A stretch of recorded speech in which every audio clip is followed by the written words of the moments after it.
Buenas noches para todos. Mi nombre es Olga Juliet López. Les voy a hablar sobre el artículo estudiado en la fase colaborativa en el desarrollo de la actividad. Nosotros escogimos el artículo de evaluación psicodiagnóstica de las esquizofrenias paranoides mediante el Rorschach conceptual. Este artículo fue publicado en la revista de Psicología General en el año de 1989. Sus autores están aquí más adelante. Bueno, entonces en este artículo, la pregunta de investigación que se intentó responder se basa en 7 hipótesis que se crearon y todas relacionadas con la existencia de indicadores que aparecen en distintos grados de acuerdo al deterioro de los sujetos y otras variables. Una pregunta alternativa que puede plantearse es que en los Rorschach de esquizofrénicos paranoides existen indicadores que aparecen en grados distintos según la edad del paciente y puede ser que entre más avanzada la edad su grado es mayor. Bueno, las 7 hipótesis a las que se les intentó dar respuesta en este artículo, en esta investigación, fueron: la primera es que se plantea que este instrumento, el Rorschach de esquizofrénicos paranoides, existen indicadores que varían según el tipo de temática delirante. La hipótesis 2 se sugiere que en los Rorschach de esquizofrénicos paranoides existen indicadores que varían según la evolución del cuadro clínico. La tercera se postula en que los Rorschach de esquizofrénicos paranoides existen indicadores que varían según el grado de deterioro de los pacientes. La 4, en los Rorschach de esquizofrénicos paranoides existen indicadores que aparecen en grado distinto según el nivel de adaptación de los sujetos. En la quinta hipótesis, los esquizofrénicos paranoides con temáticas delirantes tipo persecutorio presentan determinados modos de respuesta en las variables Rorschach, atendiendo a sus características clínicas. En la hipótesis 6, los esquizofrénicos paranoides con temáticas delirantes pero de tipo mesiánico presentan determinados modos de respuesta en las variables Rorschach de acuerdo a sus características clínicas. Y la última, la séptima, pueden apreciarse determinadas interacciones entre las características clínicas de los esquizofrénicos paranoides respecto a ciertas variables en el instrumento Rorschach. Esta investigación tiene como objetivo principal analizar cómo las temáticas delirantes en esquizofrénicos paranoides se relacionan con indicadores específicos en el Rorschach y cómo estas relaciones pueden variar según las características clínicas de los pacientes. Se plantean diversas estas hipótesis ya mencionadas para explorar estas relaciones en detalle.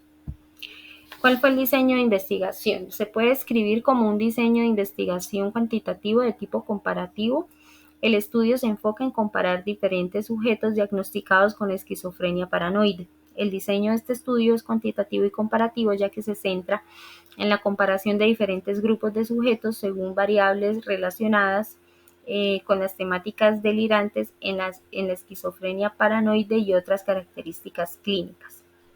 El diseño de investigación óptimo que nosotros proponemos o plantearíamos podría proponerse un diseño mixto que combine elementos cualitativos y cuantitativos para obtener una comprensión más completa.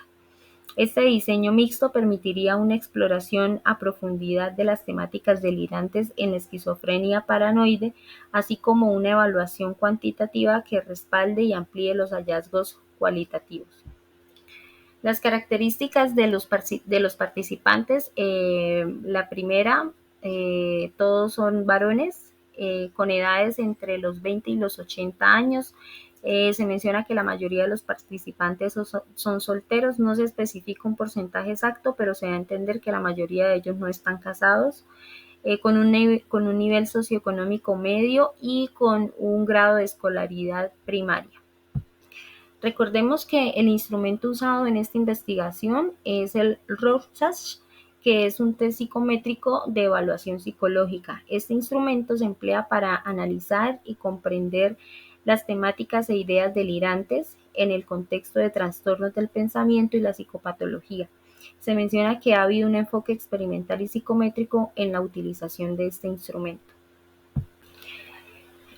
La administración de las pruebas siguió un orden. Primero, las fases y las características de la administración fueron las convencionales, respetando su orden. El mismo investigador fue quien administró las pruebas a todos los participantes. En los sujetos de instituciones se eligieron secuencias de intervalos equivalentes para las sucesivas administraciones, al objeto de no interrumpir el horario de comidas o de descanso. El procedimiento en experimentación consistente en requerir al sujeto, una vez y transcurrida la propia administración, qué características comunes se dan entre todas las láminas al objeto de atender a los contenidos suscitados. Y dado que se pretendía investigar específicamente las temáticas delirantes, los sujetos de la muestra se ordenaron en 8 tipos de acuerdo a las 3 variables clínicas restantes. Bueno, los estadísticos empleados para analizar los datos. Entonces, para llevar a cabo esta investigación se utilizaron 3 procedimientos distintos.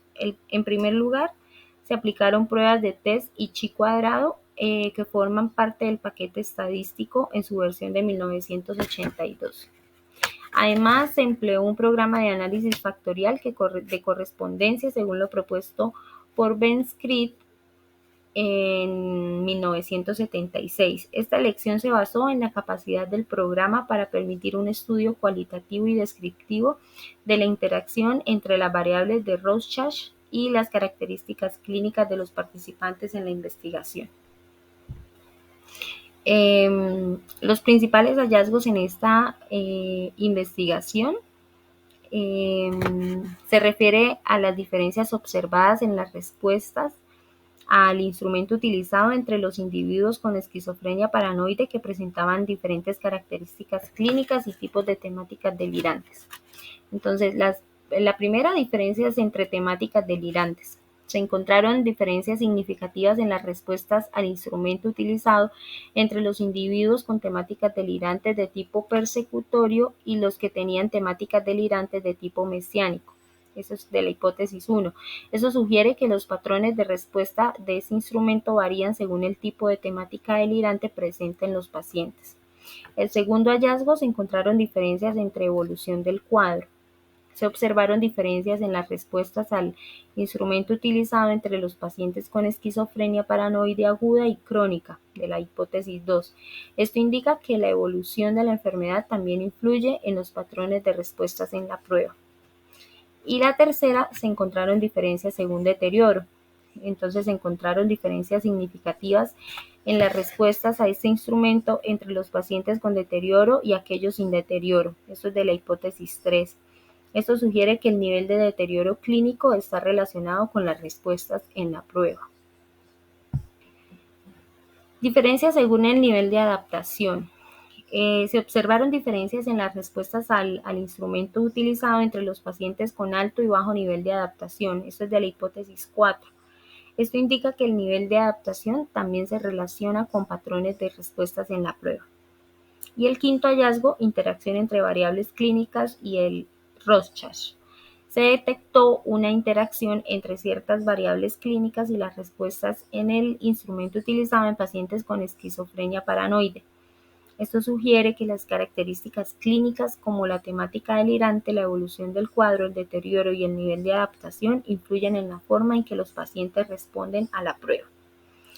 Y como conclusión podemos decir que los principales hallazgos se centran en las diferencias observadas en las respuestas al instrumento utilizado entre grupos de pacientes con esquizofrenia paranoide que presentan distintas características clínicas y tipos de temáticas delirantes. Estas diferencias sugieren que las variables clínicas influyen en la interpretación de la prueba.